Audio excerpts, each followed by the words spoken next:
Aston Martin and James Bond have been intertwined over the last 60 odd years, so much so that their characters have almost matched throughout the generations. Sean Connery was suave and sophisticated, just like the DB5.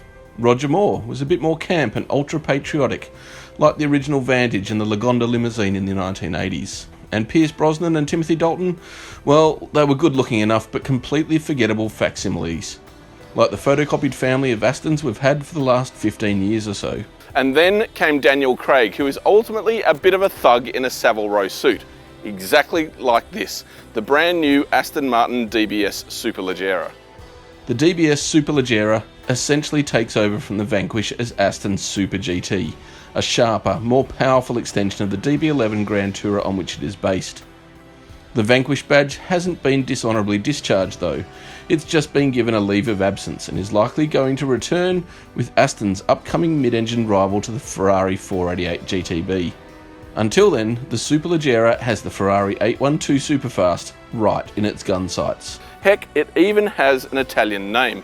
Superleggera literally translates to super light in English. And what that has done is make sure that this car is an evolution of the DB11. Part of that is it is 85 kilograms lighter than the DB11 thanks to a heavy use of carbon fibre. The bonnet, the roof, the rear sills and most of the body panels are made from that lightweight material. The car is physically wider than the DB11 too. Its guards stretched out 20mm further and it wears a much bolder looking suit, skin tight and showing off its muscular stance. Not surprisingly, it's fitter too.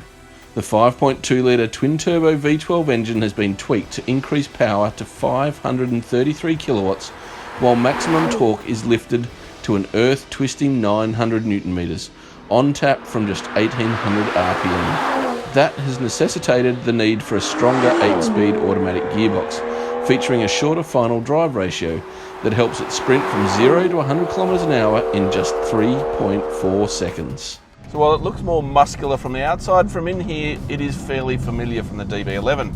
But that's not to say it's such a bad thing, because this cabin is absolutely gorgeous.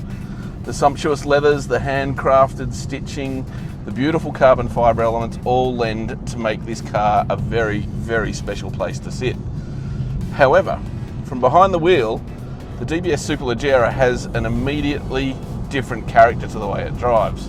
It's much sharper. You can feel that from the moment you turn the steering wheel. It's got so much front end grip, and that noise from the V12 engine is ever present, where in the DB11 it's kind of subdued.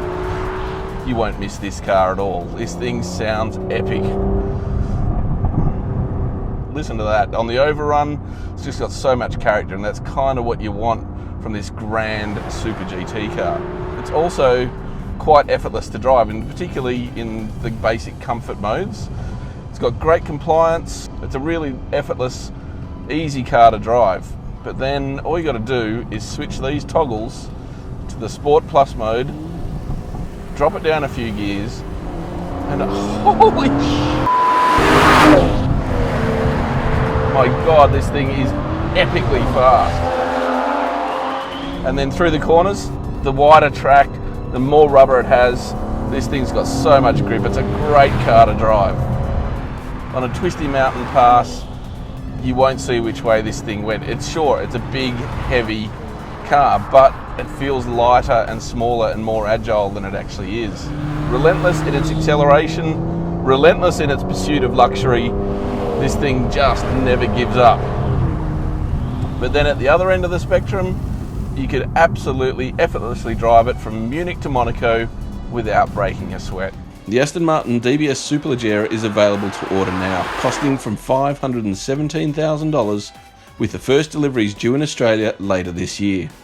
And considering it's the fastest, most powerful Aston Martin to date, it arrives just in time for production to start of Bond 25, the latest film in the franchise of the British super spy. Well, this car looks like it's come straight out of the Quartermasters division from MI5. Mr. Bond, your car is ready.